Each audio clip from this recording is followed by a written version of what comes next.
Dr. Lozier did that? Okay, good. We'll step out for that, of course. Okay. We won't make you do that part with an audience, Kelly. Yeah, we were also talking about the home monitoring. Oh yeah, right.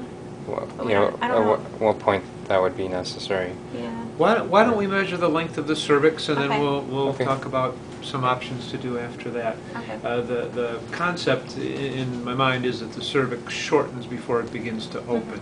And if it's short, it doesn't mean you will deliver soon. It means we should be a little more concerned about it. But if it's long, that means you won't deliver soon. Okay. So a long cervix is a better predictor of delivery, of not delivery, than a short cervix is of delivery. Okay. Does that make sense? Yeah. And how about the protein test? Fibronectin test. There is that, yes. But why don't we start with the cervical length today?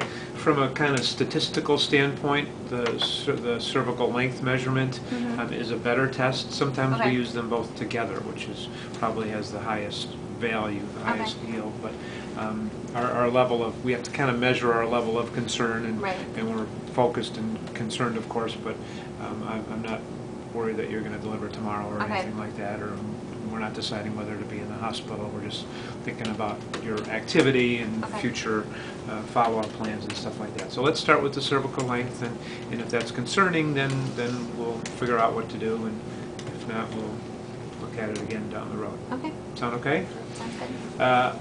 I wanted to just kind of talk with you a little bit about ultrasound, and I know that you've had several ultrasounds already. Ultrasound is a machine, like a car is a machine, I guess you could say. We can use the ultrasound machine for different things in different situations. The first trimester ultrasound that you have,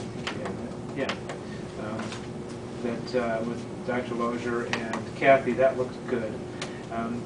That told us about the risk for chromosome abnormalities, and luckily we came back with good news, good results on that. The test that you had with the ultrasound last time was a level 2 ultrasound. The purpose of that was to look at the structure of both babies top to bottom, and look at the anatomy of the brain and how the heart's formed, and be sure the spine's intact, and a bunch of things that we go through, and that all looked fine.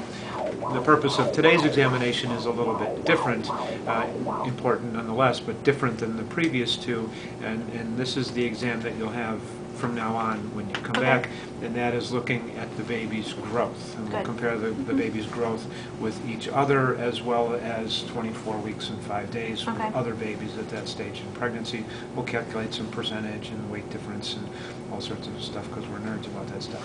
But just to be clear, we'll look at the baby's anatomy too, because we would always hate to miss something, but the big anatomic evaluation, top to bottom, baby A, top to bottom, baby B, that was last time, and today we want to focus on the growth.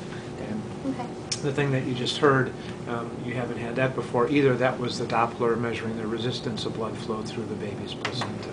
We'll do that on both babies, of course. Do you know what you're having, Kelly? Boy and a girl. Well, isn't that handy? It's the tail I feel for baby B.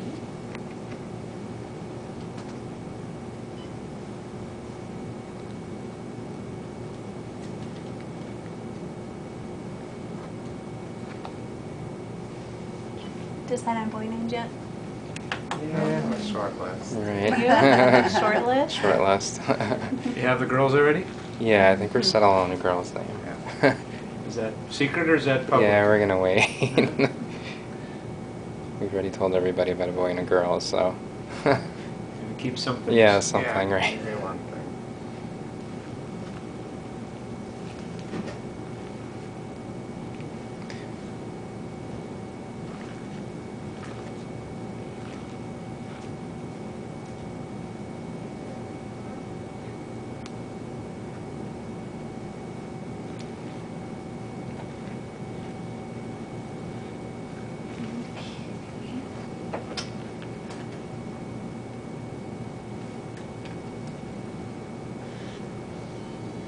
Baby B. Eye, cheek, and chin here. Chin here.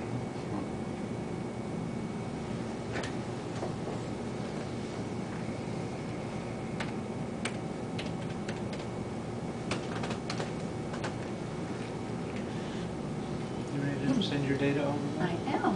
Let's see. Baby A is 112.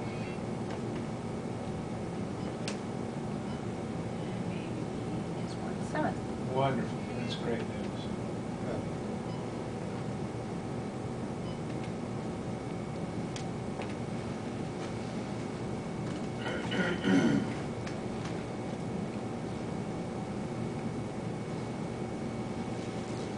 It's her bottom and his head.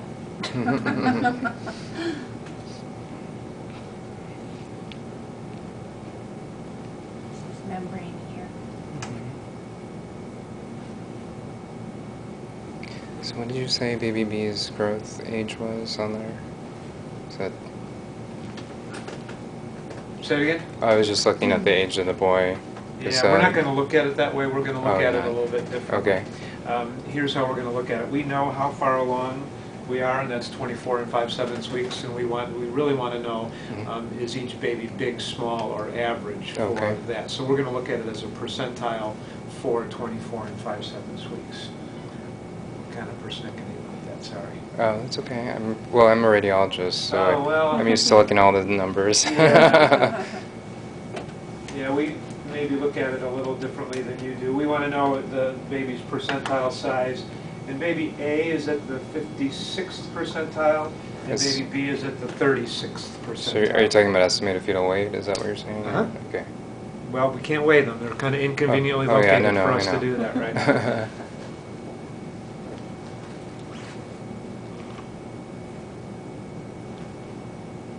So is that a percentile for compared against other twins or singles? That's a very good question. We don't have the ability to compare with other twins right now, and actually the twin weight curve and the singleton weight curve are almost identical until about 28 weeks, and then they start to diverge a little bit. But we'll take that into account when we look later.